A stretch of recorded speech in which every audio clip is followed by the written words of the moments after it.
عبداللہ بن سلام بیان کرتے ہیں کہ نبی صلی اللہ علیہ وسلم جب مدینہ تشریف لائے تو لوگ آپ کو دیکھنے کے لیے امڑ آئے اور ایک دوسرے سے کہنے لگے اللہ کے رسول آ گئے ہیں، اللہ کے رسول آ گئے ہیں۔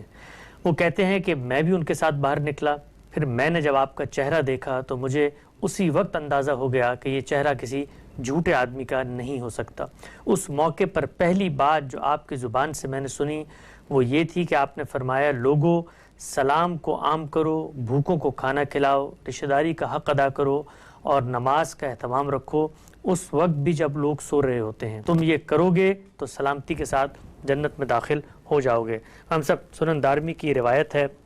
پیچھے بھی تذکرہ آیا تھا اس بات کا،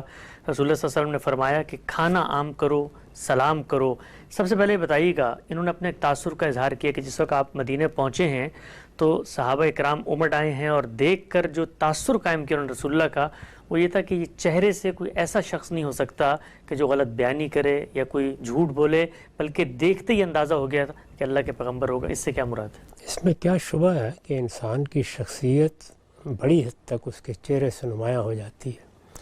عربی زبان کے اسالیب پر نظر ہو تو یہ آپ جانتے ہیں کہ وجہ کا لفظ یا چہرے کا لفظ ذات کے لیے استعمال ہوتا ہے۔ ہم جو کچھ اندر سے ہوتے ہیں اس کا ظہور ہمارے انداز میں ہوتا ہے، ہماری گفتگو میں ہوتا ہے، ہماری بات چیت میں ہوتا ہے،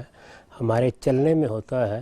سب سے بڑھ کر وہ انسان کے چہرے پر ہوتا ہے۔ ایک آدمی قیاد ہے،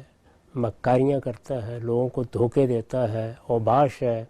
اس کا کوئی سلیقہ نہیں ہے، وہ دوسروں کے ساتھ زیادتی کرنے میں کوئی باک محسوس نہیں کرتا، تو اس کی یہ شخصیت اس کے چہرے پر آ جاتی ہے۔ یہ بارہا دیکھا ہوگا کہ ایسے لوگوں کو جب آپ دیکھتے ہیں تو آپ یہ کہتے ہیں کہ اچھا آدمی نظر نہیں آ رہا۔ تو رسالت مآب صلی اللہ علیہ وسلم کو تو جس نے بھی دیکھا ہے، نبوت سے پہلے دیکھا ہے، نبوت کے بعد دیکھا ہے، ہجرت سے پہلے دیکھا ہے، ہجرت کے بعد دیکھا ہے، اپنی قوم کے لوگوں نے دیکھا ہے، راہ چلتے مسافروں نے دیکھا ہے، یا وفود آئے ہیں تو انہوں نے دیکھا ہے، اسی تاثر کا اظہار کیا ہے کہ یہ بڑی ہی پاکیزہ شخصیت کا چہرہ ہے۔ انسان کا اخلاق، انسان کا کردار، اس کی سیرت، اللہ تعالیٰ کے ساتھ اس کا تعلق، اس کی باطنی تطہیر سب سے بڑھ کر انسان کے چہرے ہی پر نمایاں ہوتی ہے۔ تو شخصیت کی دل نوازی میں اس کا بڑا حصہ ہوتا ہے، یعنی ایک شخص اپنی شخصیت کے لحاظ سے گویا اپنے کردار کی پوں بولتی تصویر بن جاتا ہے۔ رسالت مآب صلی اللہ علیہ وسلم جب سفر ہجرت میں تھوڑی دیر کے لیے ٹھہرے ہیں اور وہاں ایک خاتون نے بعد میں آپ کا تعارف کرایا ہے، وہ ہمارے ہاں نقل ہوا ہے۔ یہ ہو سکتا ہے کہ نقل کرنے والوں میں نے بھی اس میں چند جملوں کا اضافہ کر دیا ہو،